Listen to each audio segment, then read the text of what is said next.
Баршаңызға сәлем. Бүгін жарықтық ай. Көптен күткен көптің сұрауы бойынша Джон Уик квадрологиясын бір видео қылып айтқалы отырмын. Оған қоса видео соңында кейіпкердің алған жарақаттарын санай отырып, бүкіл квадрологияны түсіру үшін Джон Уиктің неше өмірі қажет екенін білетін боламыз. Тіпті видео ортасында Джон Уик ұбытты тапсырамай әйтеуір өздерің көресіңдер. Ал олай болса лайктарыңды түгендеп ыңғайлы орынға жайғаса беріңдер, өйткені Казвойс қақсайды. Джонатан Уик дейтін кейіпкер болады. Ол Вигго Тарасов дейтін орыс мафиясында Баба-Яга лақабатымен киллер дейтін мамандықпен жұмыс істеп, кейін Елена дейтін сосқа қызға ғашық болып, зейнетке шығып, тыныш өмір бастап кетеді. Күндердің бірінде Елена сырқатталып, ауруханадан бірақ шығады. Артынша ана әлемнің көпірі сынып, бері қайта алмай Джонды қатты қайғыртады. Оны жерлеу кезінде Маркус есімді киллер оған көңіл айтып, Джонды сабырға шақырады. Кешке қарай үйге Елена тарапынан естелік ретінде бір күшік жеткізіледі. Ол күшікке қарап, Джон Еленаны еске түсіріп, 100 шелек толтырып жылаумен болады. Осы кезде Джонға бір ермек болып, Еленадан берілетін дем ретінде оның тынысын кеңейтіп, бұның өмірі әрі қарай жалғаса беретін байқаймыз. Сөйтіп жүргенде әлгі Вигганың баласы Джонның көлігіне қызығып, оны сатып алмақшы болады. Джон машина сатылмайды деп, оған жай сөзбен ескертіп кетеді. Түнге қарай Йозеф қасына адамдарын ілестіріп, Джонның үйіне кіріп келіп, оған аяқпен апперкот сыйлап, жазықсыз күшікті өлтіріп, мустангын айдап кетеді. Ертесіне Йозеф нөмірді ауыстырып алу үшін Аурелионың шеберханасына келіп, одан бас тарту жауабын қабыл алады. Джон итті жерлеп болған соң Аурелиоға келіп, біраз нәрседен хабардар болады. Аурелио оған басқа көлік тауып береді. Вигго баласының ақмақтығын түсініп, бір ұжымда қызмет еткен ескі досына телефон арқылы хабарласып, баламның тәлпіштігін бір жолға кешіре салшы дейтін дірілдеу сөздерін айтады. Джон пашол вондығын дыбыссыз білдіріп тұтқаны қоя салады. Жағдайдың ушыққанын сезінген Вигго жасақтарын Джонның үйіне жібереді. Ал Джон алдын ала білгендей үйге келген қонаққа ет асып, дастархан жайып күтіп алады. Бірақ еттің орнына қонақтардың өздері де жарай беретін байқағанымыз жөн болар. Содан Джон киллер қауымына қызмет көрсететін Континенталь отеліне аттанады. Континенталь туралы қысқаша айтатын болсақ, бұл ғимараттың ішінде киллер қауымы қаруланып тапсырмаларына дайындалып, ойын-сауық барларында демалып, нөмірлерінде түнеп паналай алады. Сонымен қатар, кім Континенталь ішінде кісі өлтіретін болса, онда ол сот үкімінің шешімі бойынша өлім жазасына тартылатын болады. Вигго сол кеткеннен мол кетіп, оралмаған жасақтарының келмегендігін байқап, Джонды өлтіргендерге $2 миллион көлемінде ақша қояды. Сөйтіп баласын қармақтың құрты ретінде пайдаланып, Қызыл шеңбер шет-шеті жап-жасыл дейтін клубқа апарып, сол жақта күзеттерін күшейтіп қояды. Бұл тірлікке Маркусты да тартып, оның өз келісімін алғандай болады. Джон Континентальға келіп, ресепшнде қаруынды көріп, сол арқылы Уинстонның қайда екенін біліп алады. Уинстон оны қаруландырып, Йозефтің қайда жүргені жайлы ақпарат береді. Біраздан соң Джон аталмыш орнынан табылады. Бұл жақта Джон сүйікті ісін орындап, барлық күзеттердің мылжа-мылжасын шығарып көздегені Йозефті ұстап алуға тырысады. Йозеф оны байқап, төбе шашы тік тұрып, сыртқа қарай безіп шығады. Сыртта оны ноунейм күтіп алып, Джонды олжасыз қалдырады. Джон жарақаттарын ескеріп, отельге барып, оларды емдеп алады. Сол уақытта Маркус қолына винтовкасын алып, Джонды көздеп жастыққа атады. Бұл дегеннің нөмірге Перкинс дейтін қаншердің кіріп келе жатқанын білдіру будильнигі болатын. Соның арқасында Джон аман қалып, керісінше Перкинс залалсызданады. Артынша Джон ізделінді жерін тауып біліп, Виггоның арам табыстарын өртеп шығады.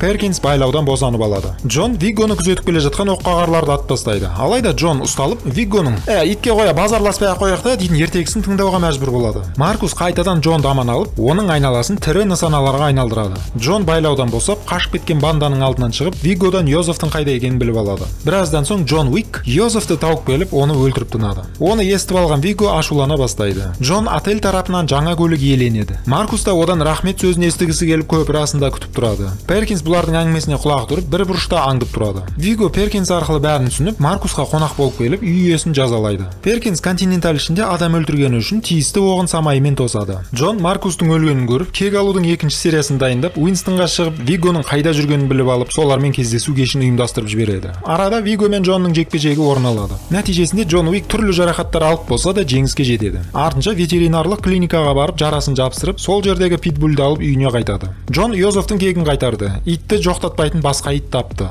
Енді не қалып тұр? Дұрыс, өзінің сүйіп айдайтын мустангын қайтару керек. Ол Вигго Тарасовтың ағасы Абрам Тарасовтың гаражында тұр екен. Соны түсінген Джон Абрамның жасақтарымен қырылып жатып, өз машинасын қайтарып, быт-шыты шыққан күйінде үйіне сүйретіп алып келеді. Енді Джонның жаны тыныштық тауып, жаңа итпен жаңа өмір бастағалы жатады. Оған қоса механик Аурелионы шақырып, көлігін қалыпқа келтіреді де, жынын тарқататын заттарын қайта көміп, Казвойстың видеоларын күтіп бұрынғыларына лайктарын басып жатады. Түнге қарай вакансиясын ала жүгіріп, Сантино Ди Антонио дейтін бастық есік қағады. Джон киллерлігін қойып, айбат адамға айналып кеткенін сүйіншілейді. Сантино оған құтты болсынын айтып, вексельдегі бұрын соңды Джонмен басылған саусағызын көрсетеді. Тіпті оған үй алып бергенінде міндетсінеді. Джон сонда да кір жұмыс істегісі келмейтінін түсіндіріп, оны қуып жібереді. Содан Сантино бір айналып келіп, мәссаған деп Джонның үйін жарып тастайды.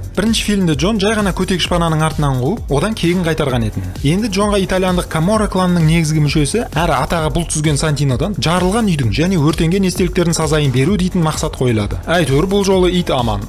Содан баспанасыз қалған Джон Континентальға барып Уинстонмен жолығады. Уинстон Сантиноның айтқанын істеуге кеңес береді. Бірінші фильмде Джонның итімен темір тұлпарына не болғанын жақсы білеміз. Сондықтан Джон итті Харунның қасына тастап кетеді. Ал Мустанг Аурелионың алтын қолында. Демек Джон еш уайымсыз Сантиномен барып жолыға берсе болады деп айта бергенше кейіпкер соның қасынан табылып үлгереді. Сантино оған мән жайды айтып, Каморра кланына бастық болып, әкпесі Джанна Ди Антонио сайланайын деп жатқан мәселесін талқылап, Джонға соны өлтір дейтін тапсырмасын береді. Көп ұзамай Джон Римдік Континентальға жайғасып, танысын тауып, сол арқылы қаруланып, оқ өткізбейтін костюм тіктіріп алады. Сөйтіп Джаннаға апарар жол дейтін картамен танысқан соң, өзінде сол Джаннаның қасына апарады. Джанна оның не үшін келіп тұрғанын түсініп, Джонның жұмысын өзі-ақ істеп тастайды. Сосын Джонға тек мәйітке оқ ату ғана қалады. Оны біліп қойған Джаннаның оққа қары Джонмен біраз арпалысады. Бірақ жекпе-жек ақырын таппай кейінге қалып кетеді. Өйткені білесіңдер, континенталь аймағында кісі өлтіруге болмайды. Содан Сантино кекшіл Джоннан қорқып, оны өлтіруге $7 миллион қойып, Нью-Йорктың бас кесерлерін дайындай бастайды. Өзі Уинстон берген құжатқа қолын қойып отырады. Кейіннен Джон Нью-Йоркқа келгенде алдынан түрлі бас кесерлер қарсы алады. Бірақ бірнеше минуттардан соң оларды тірі күйінде таппай қаламыз. Соңында Джаннаның өліміне кектенген Кастиян шығып, Джонға біраз қиындықтар тудырады. Джон қиындығыңды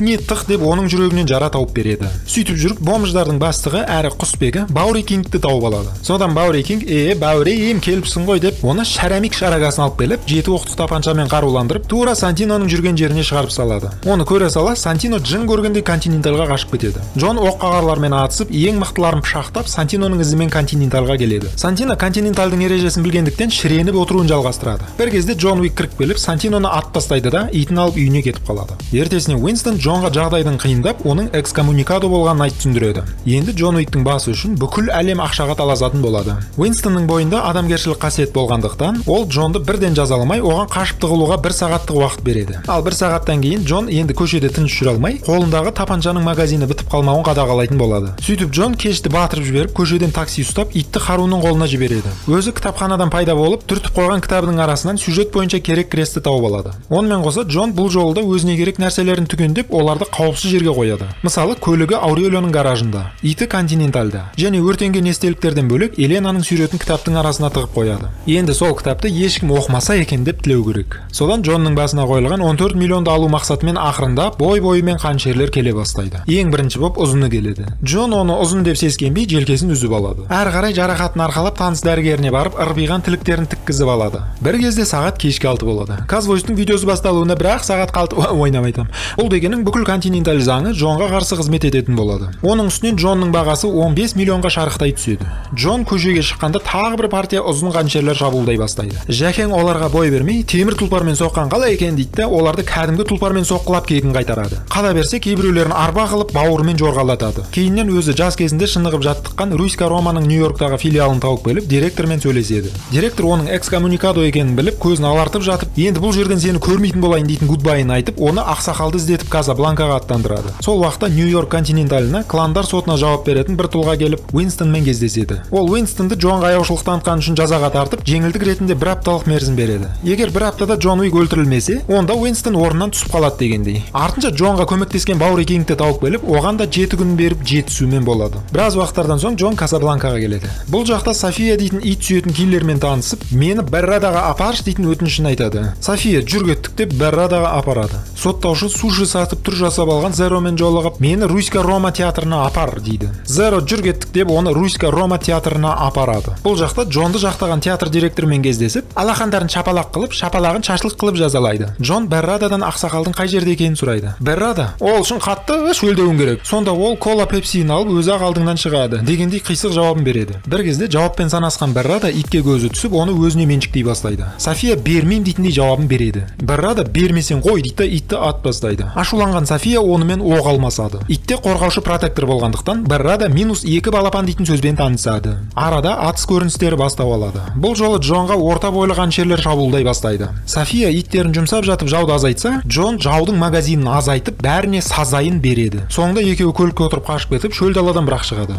Джон векселге мөрін басып Софияға ұстатады. София сілекей жұтын ұстатып, Джонға гудбайын айтып, екеуі осы жерден ажырайды. Әрі қарай Джон бархандардың үстімен жер бетін күнге 7 рет қаратып, біресе күнге 7 рет тоңқайтып, шөлмек ұстаған дупелдердің құлайтын жерін тауып келіп жата қалады. Мына жақта Джон Уиксіз концерт басталып, Зероның адамдары Баури Кингтің бомждарын қырып жатады. Артынша соттаушы күнтізбесіне көз салып, Баури Кингті тауып келіп, Зеро арқылы оны жазалап тастайды. Мына жақта Джонды біреулер тауып алып, ақсақалдың алдын алып келеді. Ақсақал одан: осындай жағдайда не істейсің? Нью-Йоркқа барып Уинстонды өлтіресің. Әрине жауабы дұрыс дейтін ұбт-сын қабылдайды. Джонда таңдау болмаған соң жауабын таңдап, жаза ретінде ноунейм саусағын шауып тастайды. Уақыт өте келе Джон Нью-Йорктың вокзалында Зеромен кездесіп қалады. Джон оларды жынды қылып мотоциклмен қашып кетеді. Ал ниндзя-сымақтар оның артынан қуады. Бірақ Континентальға жеткенше Зеро ғана аман қалып, қалғандары қырылып келеді. Бұл жақтан Харун шығып, Континентальда адам өлтіруге болмайды, ұят болады деп оларды ішке кіргізеді. Біраздан соң Джон Уинстонмен кездеседі. Уинстон оның қандай мақсатпен кеп тұрғанын біліп: осындай жағдайда не істейсің? Мені өлтірмей, арың таза күйінде өзің өлесің. Әрине жауабы дұрыс деп, бұл да ақсақал оттамасын дейтін ұбытылығын ақтарып, тапаншаны қолына ұстатады. Ол аздай мына жақтан соттаушы шығып: осындай кезде екеуің не істейсіңдер? Джон Уинстонды өлтіреді. Уинстон тақтан түседі. Қайсысы? Дегендей сұрағын қояды. Сонда Джон: айналайын, маған екі ұбыты жетеді, үшіншісі керек емес деп, үшінші сұраққа жауап беруден бас тартады. Соттаушы: ну ладно деп, екеуінің жауабын қабылдап, секуляризациясын іске қоса бастайды. Бұл дегенің Континенталь ішінде кісі өлтіруге болмайды деген заң уақытша күшін жоя тұрады. Содан Джон, Уинстон және Харун үшеуі сейфтің ішінде қаруларын түгендей бастайды. Соттаушы Зероға мыңғырлап, жасақтарын күшейте түседі. Әрі қарай атыс басталып кетеді. Джон бәрін қырып тастаған соң, аласа бойлы қаншерлер Джонға деп секіре бастайды. Содан соттаушы Уинстонның ақ жалау көтергенін күтіп отырады. Ал Уинстон қасақана осындай кезде ақ жалауын таппай қалады. Джон Уик таяқ жеп те, жегізіп те үлгереді. Артынша Зероның өзімен сайысып жеңіске жетеді. Соттаушы Уинстонды дұрыс сөзге шақырады. Екеуі бейбіт сөзін бастай бергенде Джон келіп қалады. Уинстон тез арада оны соттаушының көзінше түр жасап жазалағандай болады. Соттаушы оған мәз болып Континентальды қайтарып береді. Алайда соттаушы төмен түссе, Джонның денесі жоқ. Қайда? Оны Уинстон да білмейді, Харун да білмейді. Оған ашуланған соттаушы Казвойстың лайктарын санап, 4-ші фильмнің қалай болатынын күтуге кетеді. Сол уақытта Джон жатса болды, әйтеуір біреу тауып алады дейтін заңдылықты ұстанған бомж оны Баури Кингтің алдына алып барады. Бұл жақта екеуі де кландар басшысына тістерін қайрап: біз әлі көрсетеміз деп, 4-ші фильмді тағатсызданып күтіп отырады. Күндер өте Джон Уик жарақаттан сауығып, Бауридің бомжханасында жұдырығын қанға бояп, кекшілдігін қайраумен болады. Баури да оған пафостық сөздерден тастап, Джонның соққысын 999-ға жеткізумен болады. Ертесіне Джон Иорданияның пейзажымен Мароккода келе жатқандай түр жасап алып, ақсақалдың хабаршыларын өлтіріп, 3-ші фильмде бар, ал қазір шатыры желмен ұшып кеткен және бұрынғысы орнынан ұшып, жаңасы сайланған кландар көсемінің балаганын тауып келеді. Біле білсек, клан көсемі 3-ші фильмде Джонға таңдау берген еді. Сонда Джон тиісті таңдауын жасап, саусағын шабу арқылы ақсақалға ант берген еді. Сонымен қатар жүзігі көсемнің қолында қалған болатын. Ал осы жерінде еске түсіретін жайт, ит орнында,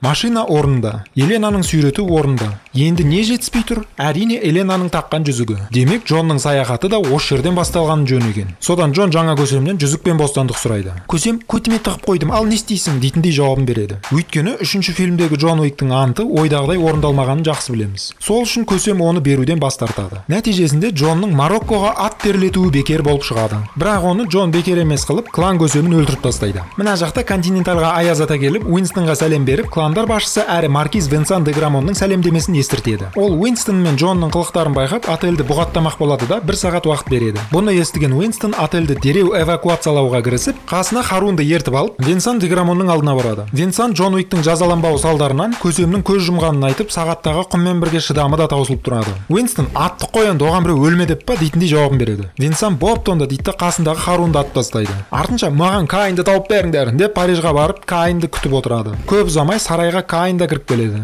Каин деген кім дейтін болсаңдар, ол бұрын Джонмен бірге бір аулада атысып, екеуі бір қасықпен жаудың қанын ішкен жақын достар екен. Кейіннен көзінен айырылып, зағиптың күнін кешіп, қызының әуеніне тамсанып отыратыны тағы бар. Маркиз оған кезекті дәлдейтін нысанасымен таныстырғанда, оның Джон Уик екенін түсініп, Каин тапсырмадан бас тартады. Сонда Маркиз оның қызын да, өзін де өлтіріп тастайтынымен қорқытады. Каин да енді көнбестен басқа амал жоқ. Мына жақта фильм бізді жапондық Осака қаласының Континентальмен таныстыра бастайды. Ал оның басшысы Симадзу Кодзи және қызы Акира дейтін кейіпкерлермен де таныс боламыз. Оған қоса отель нөміріне итімен бірге Трекер есімді киллер жайғасып алғанын байқаймыз. Содан оның телефонымен күнделігін ашып қарайтын болсақ, Джонның өлімі үшін берілетін сыйақының мөлшері 18 миллионға жетіп қалғанын аңғарамыз. Және Трекердің дәметі дамбалданып, оны 50 миллионға дейін шарықтатқанын да көріп қаламыз. Акира қабағын түйіп, Джон Уиктің тығылып жүргеніне алаңдаушылығын білдіріп, садақ атып жаттығып жатқан әскердің арасымен жүріп өтеді. Кодзи Джон Уикті бұрыннан бері білетінін айтып, ол туралы олай деме деп қызын тынышталдырады да, артынан сумо деп аталатын дарбаза мазасын жауып Джонмен сөйлеседі. Кодзи оған жіберіп алған жаңалықтарын айтып береді. Ал Джон оны мазалап отырғанымен ыңғайсызданады. Бір кезде шашымен отельдің есігінен әрең өтіп, Чиди бастаған маркиздің оққағарлары келе бастайды. Оны байқаған Акира отельді эвакуациялауға көшеді. Мына жақта Кодзи қонаққа шайын беріп болған соң, артынан басқа да шараптарын құйып, Джонды Бухаловкаға шақыра бастайды. Сол кезде Джонды бастан тептірмей Акира кіріп келіп, отельде жаман көкелердің пайда болғанын хабарлайды. Кодзи Даану гүлбанулатып, қызын Джонның қасына тастап, жасақтарын қаруландырып, өзі Чидимен базарласуға кіріседі. Чиди Джон Уикті сұрайды. Кодзи түк білмегенсіп жауап береді. Арадан Каин шыға келіп, досым қалайсың дейтін әуен жырлап алған соң, бұл да Джон Уикті талап ете бастайды. Кодзи аққуды атпа, досыңды сатпа дейтін мақалды жұтып алып, отель жарығын үнемдеуге көшіп, шабуылын бастап жібереді. Білесіңдер, якудза бар жерде сюрикен, нунчак, садақ, катанаға да орын табылады. Ал ататын заманауи қарулар бар ма деп сұрағанымда, жоқ ондайды естімедік деп якудзалар біраз жаудың алдына барып азайып тастайды. Арасында Чиди бастаған жасақта да оқ өткізбейтін костюмнің бар екенін байқаймыз. Бір кезде маркиздің бас аяқ сауытталған бақырбастары кіріп, әскер санын еселей түседі. Кодзи артқа шегінеді. Сол уақыттарда ғимарат үстінде МП5 VS садақ дейтін тартысты шайқастың куәсі боламыз. Бақырбастардың мойны қорғалмағандықтан арасында осындай көріністі тамашалаймыз. Акира Джоннан қалыспай аяқтарын циркуль қылып, автомат ұстап жүгірген топастарды садақпен ұрып керемет болады. Ал ұшып жатқан оқтар тек оны айналып өтуді ғана Джон көреді. Мына жақта Кодзи да өз өнерін көрсетіп, катанасымен құлаштауы жақсы нәтиже беріп жатады. Джон Уик бұрынғы әдетіне басып, тапаншадағы оқтың бітпеуін қадағалайды. Екі сумаист те оңай емес екенін дәлелдейді. Тек Каин ғана қарны ашып, қараңғы бұрышта тамағын ішіп отырады. Артынша катанасын қолына алып, соқырлығын өтірікке шығарып, қасына келгендерді Брюс Лидің соққысымен ұйықтатып, One Piece'тағы Зороның құлаштауындай катанасын жауларына әрлі-берлі сермеп тастайды. Әрі қарай соқыр екені есіне түсіп, дыңылдатқыштарды қою арқылы өзінің мергендігімен көретін Джонның өзін қызғандырып тастасам қалай болар екен деп қояды. Мына жақта Акираның пышақтау шебері қоза түсіп, ауың қайда әкеңнің ау деп ойбай дейтін жердің бәрін дымын қалдырмайды. Джон қайда, соны көрсетіңдерші деп қоясың арасында. Міне Джонның оқ оқтауы бір бөлек қой шіркін. Бір кезде Акираға оқ тиіп, Кодзи оны құтқарып қалады, ал Джон Кодзиді құтқарып қалады. Сөйтіп Джонның әдеттегідей жалтырақтардың арасында жүретін неон шайқастарын тамашалаймыз. Мына бақырбастың жұмысы дабылды соққылау ма, білмеймін, тұра қалып дабылды соққылай береді. Оның дабылға жабыса беретін байқаған Джон тамағын атып, артынша бауыздап барабанға қанды автографын қалдырады. Ал келіңдер, Джонның қасына келіңдер, беттеріңді беріңдер, бәрің бірге жабылмай кезекпен кеп өліңдер деп Казвойс ақын қараптан қарап өлең жара салады дейсің осындай кезде же. Айтпақшы, аудың арасы қашан азапталады? Міне біреу, міне екеу, міне үшеу. Бәрі біткен соң Каин Джонды тауып келіп, маған сенің атыңды берді, өле салшы өтініш дейді. Джон құй жынсызсың ба деп қашып кетеді де, қолына нунчак, тапанша, катананы сыйыстырып Каинға қарсыласа бастайды. Каин Джонды таппай іздейді. Джон оған тапанша тағап атайын десе оқ жоқ. Не істейді? Өлген адам ұқсап тыныш жатады. Нәтижесінде Джон озырып қойып Каинді шақырып алады. Араға трекер жағаласып жекпе-жекті ажыратып жібереді. Мына жақта әлем бойынша Джон Уиктің басына 20 миллион тігіліп жатады. Джон бамбуктардың арасымен келе жатып, өлген қаншердің үстінен белгіні жыртып алады. Мына қуыстан көзін қызартып трекер шыға келіп, Джонның бағасы өзі көздеген сомаға дейін көтерілетін сәтті күтіп, оны дәл қазір өлтірмеуді жөн көреді. Шынында оның айтатындайы бар. Өйткені Джонды бірінші фильмнен бері ешкім ала алмай жатыр. Бағасы 2 миллионнан 20 миллионға жетті. Ойлаңдаршы, бұны өлтіре алмай жүрген қаншама киллер бар. Оның бәрі бұған таласам дегенше сома қаншаға көтерілетіні белгісіз дегендей.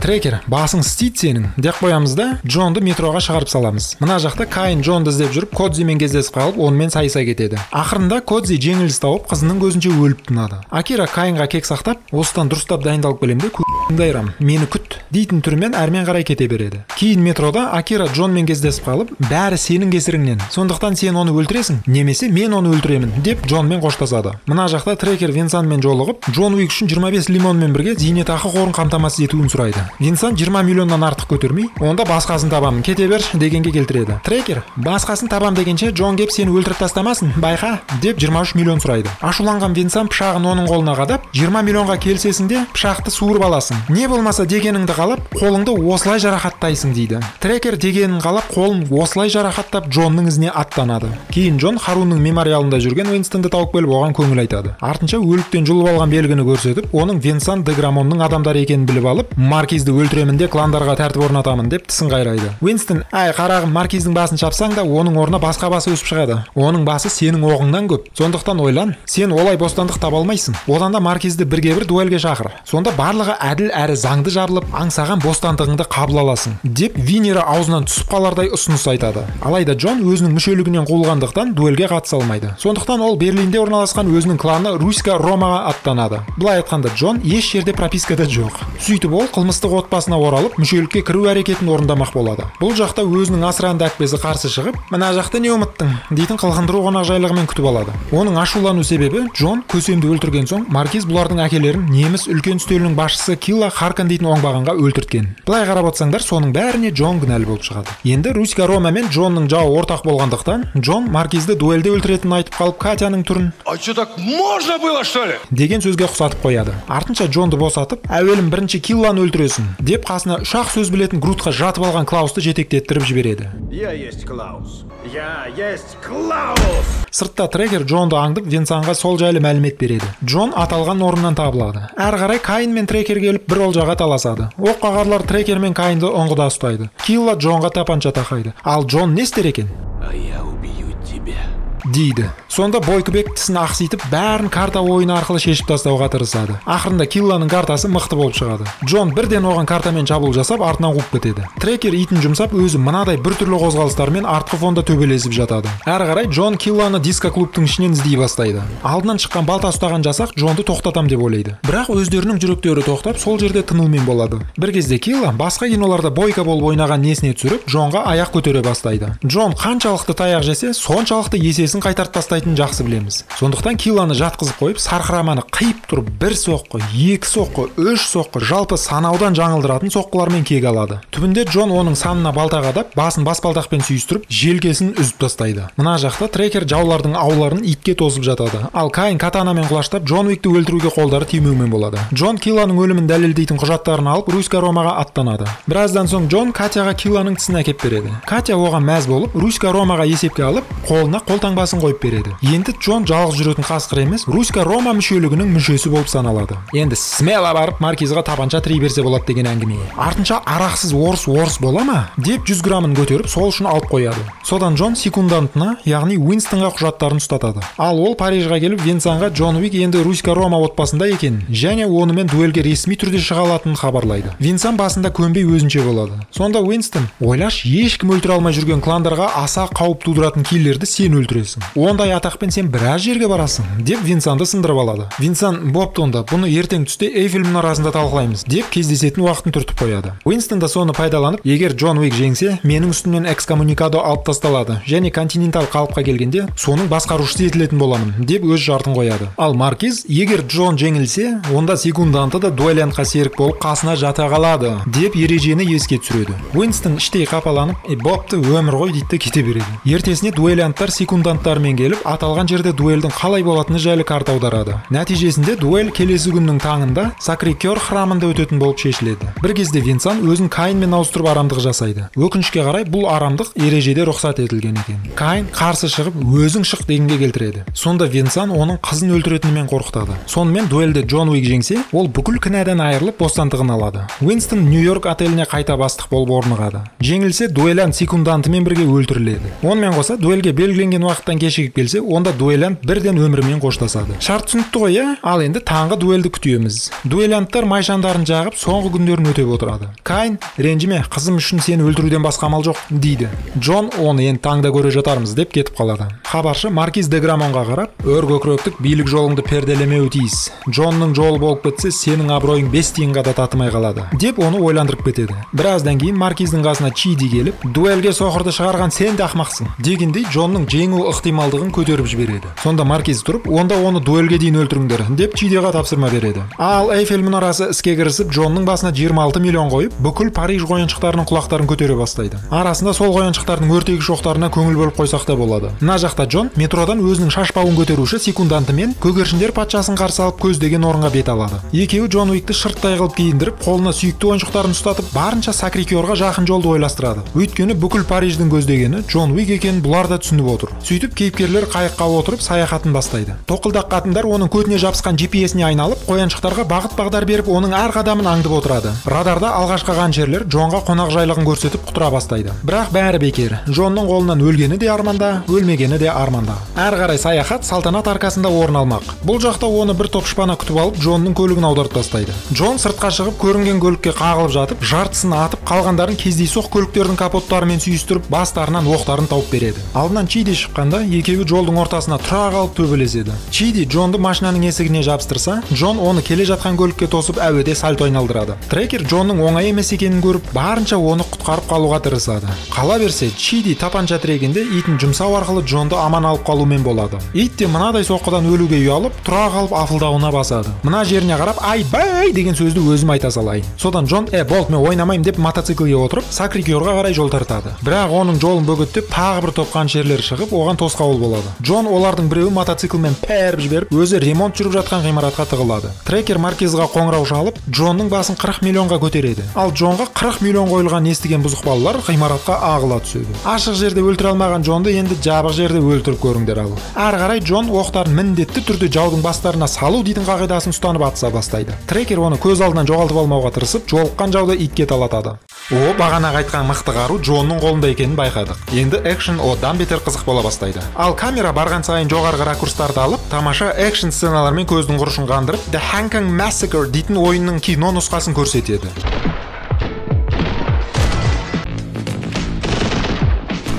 Сөйтіп Джон барлығын өртеп, кейбіреулеріне шпагат үйретіп болған соң, трекермен атысып, артынша оқтары таусылып, екеуі жекпе-жекке көшеді. Соңында трекер біткен жерім осы деп отырғанда, ит құмар Джон итке тапанша тіреген Чидиді байқап, оған бірнеше оқ атып төмен құлатады. Артынша Джон терезеден секіріп қашып кетеді. Білесіңдер, Джон Уик биіктен секіргенде астынан елде жоқ матрас табылып, әйтеуір жерге аман қонатын. Енді бұл жол мынадай матрас тауып алып, әйтеуір сағатына қарап қойып, мына 222 баспалдақпен Сакрикерға шығу ғана қалғанын түсінеді. Джон тып-тыныш дін аман көтеріледі деп ойлайсыңдар ма? Аха, армандапсың деп мына қатын ернін жыбырлатып, тағы бір порция қаншерлерді дайындап қояды. Ал Джон Уик жолында олардың бәрін атып, қаншерлерден қар көшкінін туындатып төмен қарай домалатуда. Мына жақта Уинстон мен Венсан дуэлянттарын күтіп отырады. Джонға тек міне көрініп тұрған күмбезге жету ғана қалды деп отырғанымызда, алдынан Чиди шығып, оның бүкіл еңбектеген еңбегін домалаған доппен теңеп бастапқы орнына түсіріп жібереді. Ал біз болса, Чиди Джонды лақтырып жібереді де, тұрған орнынан жоғалады дейтін қателікті байқап қоямыз. Таңның атуына 2-3 минут қалғанын түсінген эмиссар оғын оқтап Уинстонды жазалауға дайындала бастайды. Бір кезде Кайн Джонға көмек қолын созып, тағы бір порция кедергілерді қабыл алып, екеуі атыс вальстарын орындап жоғары көтеріледі. Қарудың дауысын естіген Уинстон,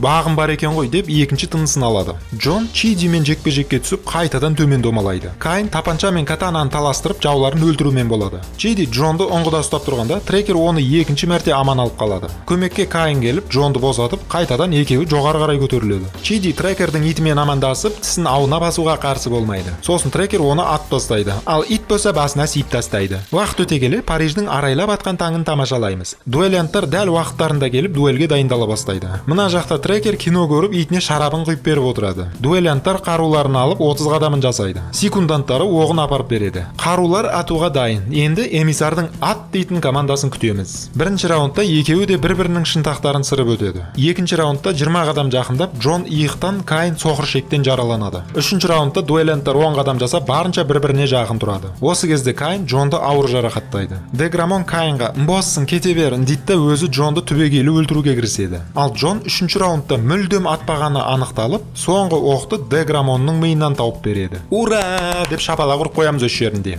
Содан Джон Уик эмиссардың аузынан «Сен боссың» дейтін армандағы сөзді естиді. Кайн да сол сөзді естіп, қызын есіне түсіреді. Уинстон шарт бойынша Нью-Йорк континенталін қалыпқа келтіріп, сол жерге иелік етуге мүмкіндік алады. Кайн Джонға рахметін айтып, өз өміріне кетеді. Ал Джон Уиктің қағидаларын қорытындылайтын болсақ, жас кезде баба-яга болып, бәрін оңға солға қырды. Кейін Эленаны тауып, онымен бақытты болу арқылы өткен ісіне өкініп тыныш өмір бастады. Ит үшін, үй үшін кек алды. Артынша досының өлімін ескеруді де ұмытпады. Өзіне қымбат дейтін асыл заттарын бағалай білді. Ол үшін отқа да түсті күймеді, суға да түсті батпады. Әкесінің кегін қайтару арқылы білгенін істеп жүрген клан басшысын тығырыққа тіреді. Дуэльге шығу арқылы далада қалған Уинстонға мүмкіндік тауып берді. өзі жеңілу арқылы Каин мен қызына бостандық сыйлады. Және ең бастысы қулық арқылы маркизді өлтіріп, кланға тәртіп орнатып, соңғы минуттарында өзі аңсаған бостандығын арқалап, көркем өлім арқылы жаны жай тапты. Сонымен өкінішке қарай Джон Уик кейіпкерінің өмірі осы жерден аяқталады. Джон, чо там, қайтып оралуға дайынсың ба? Yeah.